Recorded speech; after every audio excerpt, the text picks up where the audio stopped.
हम last video में chapter number 3 की एक्सरसाइज नंबर 1 का क्वेश्चन नंबर 5 तक कर चुके हैं। इस वीडियो में हम क्वेश्चन नंबर 6 और 7 करने वाले हैं। हम क्वेश्चन पढ़ते हैं। क्वेश्चन में लिखा हुआ है, given the linear equation 2x + 3y - 8 = 0, write another linear equation in two variables such that geometrical representation of the pair formed is। हमें एक इक्वेशन दे रखी है और हमें इसके लिए एक और अनदर लीनियर इक्वेशन लिखनी है जो हमें intersecting line, parallel line, coincident line की कंडीशन प्रोवाइड करें। तो सबसे पहले हम इक्वेशन लिखते हैं 2x + 3y = 8। हम -8 को इधर ले जा सकते हैं। अब हमें सबसे पहली कंडीशन में इक्वेशन लिखनी है इंटरसेक्टिंग लाइंस की। इंटरसेक्टिंग लाइन की कंडीशन होती है a1/a2 = b1/b2। अब यहाँ पर हम देखें तो a1 है 2 और b1 है 3। तो हमें ए टू और बी टू हमें गैस करने पड़ेंगे। तो ए1 दे रखा है हमारे पास में 2 और ए टू हमें पता नहीं है 2 बाई कुछ अभी हमने निकाला नहीं है। हम इसे गैस करेंगे b1/b2 3 बाई समथिंग। यहाँ पर अभी हमें इसे निकालना है। अगर ये लाइन्स एक दूसरे को इंटरसेक्ट करेगी तो ये दोनों इक्वल नहीं होने चाहिए, यानी कि हम यहाँ पर 2/3 रख दें और 3/2 रख दें।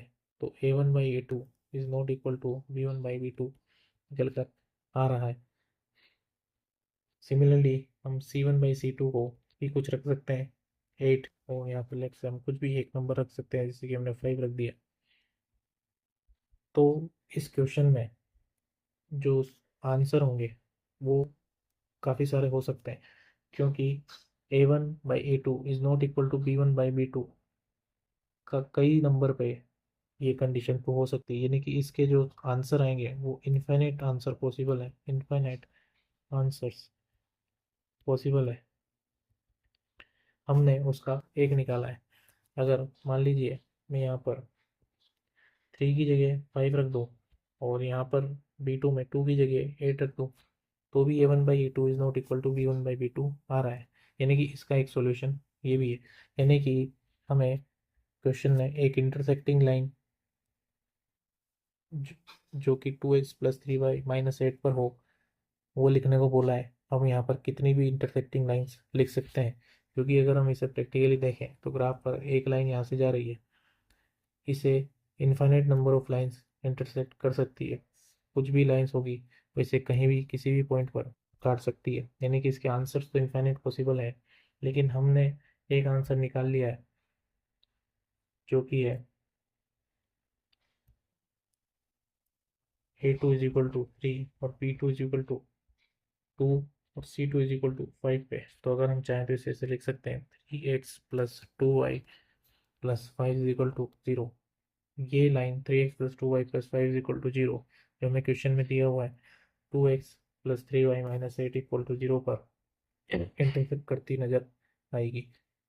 इसका हम क्वेश्चन नंबर 2 जिसमें बोला है कि लाइंस पैरेलल हो जाए तो उसके लिए हमारे पास में कंडीशन होती है पैरेलल लाइन के लिए a1/a2 = b1/b2 is not equal to c1/c2। a1 हमें क्वेश्चन से 2 दिया हुआ है, a2 में निकालना है। b2 हमें क्वेश्चन से 3 दिया हुआ है और b1 3 दिया है, b2 निकालना है। And not equal to c1/c2। c1 question में हमें दे रखा है, क्वेश्चन में c1 हमें दे रखा है -8। अब हम यहाँ पर कोई सी भी वैल्यू अज्यूम कर सकते हैं जिससे ये बराबर ना हो। अगर मैं यहाँ 2/5 लिख देता हूँ और यहाँ पर 3/7 लिख देता हूँ तो ये आपस में बराबर नहीं होगी, यानी कि हमें इस तरह की कंडीशन ढूंढनी है जिसमें ये दोनों लाइंस एक दूसरे दोनों a1/a2 और b1/b2 का रेशियो एक दूसरे के इक्वल हो। तो अगर मैं यहाँ पर 6 लिख दूँ तो इसे कैंसिल आउट करके हम देखते हैं 1/3 आंसर आएगा। अगर हमें यहाँ भी 1/3 चाहिए तो मैं यहाँ पर 9 लिख दूंगा। तो 3 को अगर 9 से सोल्व करेंगे 3/9 तो भी 1/3 आएगा। अच्छा, हमें C1/C2 को इक्वल नहीं करना है, यानी कि यहाँ पर किसी भी कंडीशन में 1/3 प्रोड्यूस नहीं होना चाहिए। तो मैं कुछ भी लिख देता यहाँ पे, लेट्स से 9 लिख दिया। अब -8/9 कभी भी 1/3 नहीं हो सकता है, यानी कि हमने क्वेश्चन नंबर 2 जिसमें हमें पैरेलल लाइंस निकालनी थी, उसके A1 A2 B2 और C2 निकाल लिए। हमने क्वेश्चन 1 में देखा था कि इनफाइनाइट सॉल्यूशन पॉसिबल है। क्या इस क्वेश्चन नंबर 2 में भी होंगे? बिल्कुल, इसके भी इनफाइनाइट आंसर्स आएंगे। मान लीजिए हमारी जो गिवन लाइन है वो ये दे रखी है, तो इससे infinite number of lines parallel जा सकती है, यानी कि इनफाइनाइट नंबर ऑफ आंसर्स इसके भी आएंगे। हमने वन ऑफ द आंसर निकाला है, जो कि है, यहाँ से हम कोऑर्डिनेट लिखते हैं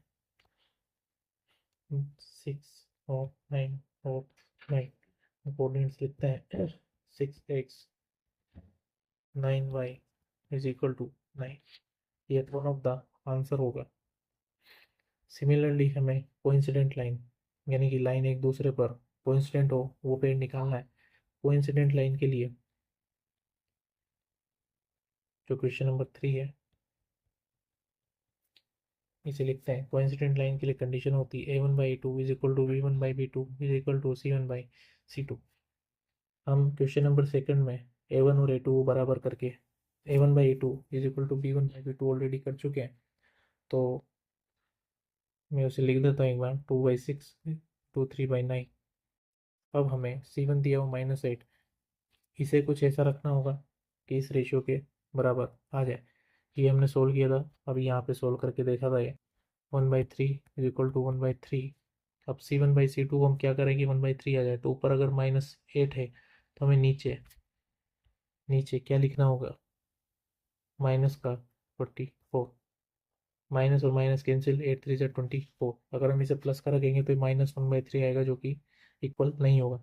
यानी कि हम इसे सोल्व करें तो ये 1/3 निकल कर आ रहा है, यानी कि A1/A2 B1/B2 C1/C2 1/3 आ रहे हैं। तो हम इक्वेशन लिख सकते हैं 6x + 9y is equal to -24 is equal to -24।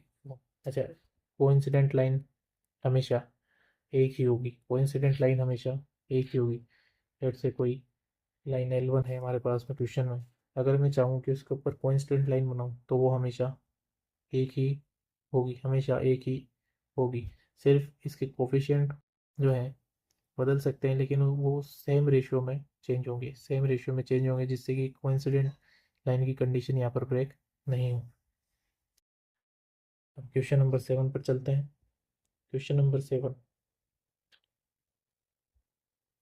Draw the graphs of equation x minus y plus 1 equal to 0, 3x plus 2y minus 12 is equal to 0. Determine coordinates of vertices of the triangle formed by these lines and x-axis. Shade the triangular region. हमें दो lines दे रखी है और तीसरी line हमें x axis दी हुई है, तीसरी लाइन हमें एक्स एक्सिस दी है, और क्वेश्चन कह रहा है कि ये दोनों लाइंस लेट से कुछ इस तरह से जा रही है, ये L1 हो गई, ये L2 हो गई, और एक्स एक्सिस जो है ये तीनों कोई ट्रायंगल फॉर्म कर रही है, ट्रायंगल का एरिया ये है। तो हमें इसके वर्टिसेस निकालने हैं। ट्रायंगल के वर्टिसेस हमें पता है, मान लीजिए 0,1 हो सकता है, ये 2,4 हो सकता है, ये 1,5 कुछ भी हो सकता है। तो ट्रायंगल के वर्टिसेस हमें निकालना है, दोनों लाइन का पेयर हमें एक इंटरसेक्शन मिलेगा, वो निकालना है। उसके बाद में एक्स एक्सिस के साथ इंटरसेक्शन में निकाल के चेक करना पड़ेगा कि क्या ये दोनों लाइन एक ट्रायंगल बना रही है, और अगर बना रही है तो उस ट्रायंगल की कोऑर्डिनेट्स क्या होंगे। तो सबसे पहले हमने दोनों इक्वेशंस को यहाँ पर लिखा, और अब आप इन्हें ग्राफिकली सॉल्व करेंगे। Equation 1, x minus y plus 1 equal to 0, ऐसे लिख सकते हैं x plus 1 is equal to -5। Equation 2, 3x plus 2y minus 12 is equal to 0, तो 3x minus 12 divided by 2y।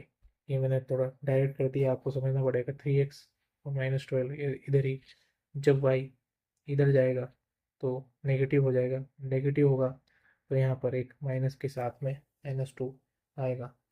जिसे हम फर्दर सोल्व करके लिख सकते हैं। अगर हम माइनस को ऊपर भेज दें तो 12 - 3x डिवाइडेड बाई 2, ये y की वैल्यू आ रही है। अब हमें एक टेबल ड्रॉ करनी पड़ेगी।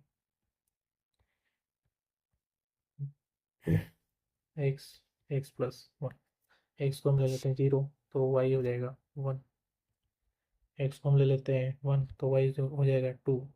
अगर हम x को ले लें -1 तो y हो जाएगा 0।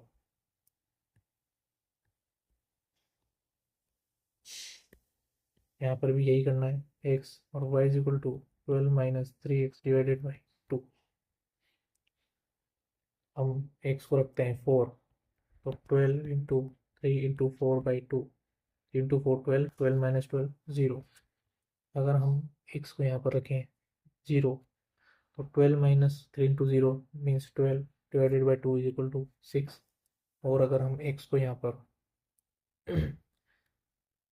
अगर हम x को यहाँ पर 2 रख के देखते हैं एक बार, 12 - 3 × 2/2, 3 × 2 = 6, 12 - 6 divided by 2 mean 6/2 is equal to 3। तो एक इंटीजर आ रहा है तो हम यहाँ पर x को 2 रख देते हैं, जिस पर y की वैल्यू एक इंटीजर 3 आएगी। अब हमने हर बार की तरह कोऑर्डिनेट्स निकाल लिए हैं। अब हमें इन कोऑर्डिनेट्स को ग्राफ पर ड्रॉ करना है।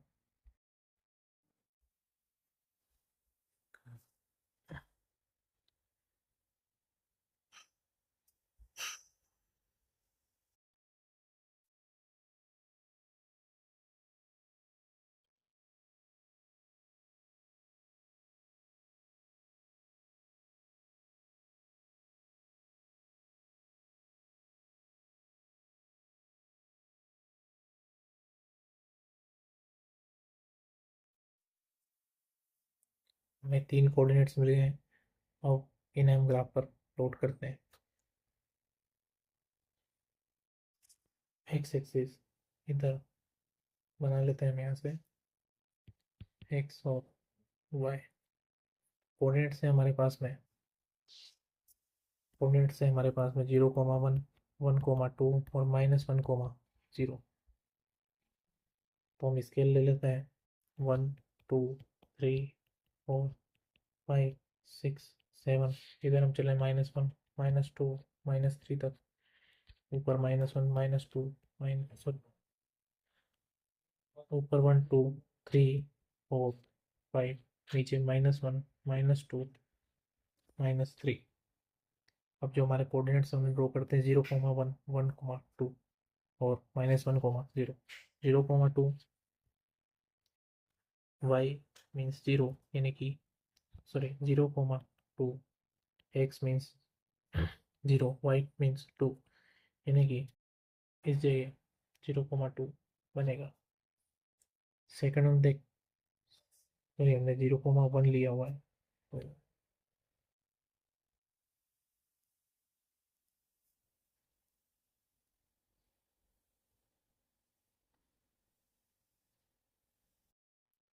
तो जीरो कोमा वन लिया हमने, तो इसे यहाँ पर लिखते हैं। इसके आगे 1,2 1,2 यहाँ पर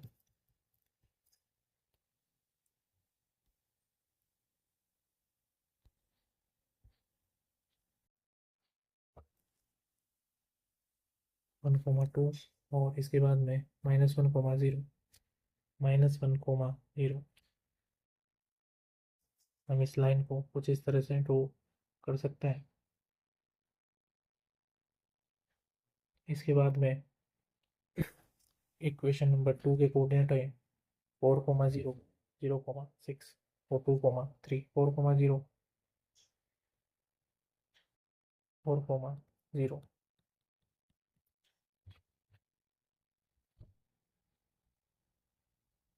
इसके बाद 0,6 0,6 यहाँ पर आएगा 0,6। तीसरा कोऑर्डिनेट जो है वो है 2,3 2,3 यहाँ पर। अगर हम इसे ड्रॉ करके देखें, एक लाइन हमें मिल गई है, ये L2 है, ये लाइन L1 थी। तो हम देख रहे हैं कि दोनों का इंटरसेक्शन का पॉइंट हमें मिल गया है जो कि है 2,3, यानी कि इंटरसेक्ट कर रही है, इंटरसेक्टिंग एट 2,3। सबसे पहले तो क्वेश्चन में हम वापस जाते हैं।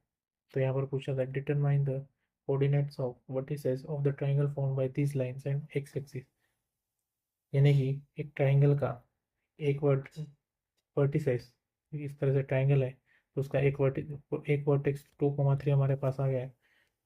तीसरा हमारा और बाकी दो हमें निकालने हैं, तो हमें एक ट्राइंगल यहाँ पर नज़र आ रहा है कुछ इस तरह से। ये जो ट्राइंगल है इसके कोऑर्डिनेट्स हमें निकालने हैं। तो हम देख सकते हैं इस ट्राइंगल में 2,3 हमने ऑलरेडी लिख लिया है। एक कोऑर्डिनेट यहाँ पर -1,0, -1,0 आ रहा है, और इसका अगला कोऑर्डिनेट 4,0 यहाँ पर आ रहा है, यानी कि हमने एक ट्राइंगल के तीन वर्टिसेस लिख लिए हैं, और हमने इसे शो कर दिया है कि एक ट्राइंगल बन रहा है between two lines and x axis. तो ये थोड़ा सा लेंथी क्वेश्चन था। इसमें सबसे पहले हमें इक्वेशंस का कोऑर्डिनेट्स निकाल कर ग्राफ पर प्लॉट करने थे। ग्राफ पर प्लॉट करने के बाद एक्स एक्सिस और दोनों लाइंस के बीच में एक ट्राइंगल बन रहा है, उसके वर्टिसेस हमें लिखने थे। क्वेश्चन थोड़ा लेंथी था लेकिन अच्छा क्वेश्चन था। इसी के साथ में हमारी एक्सरसाइज 3.1 कंप्लीट हो गई है।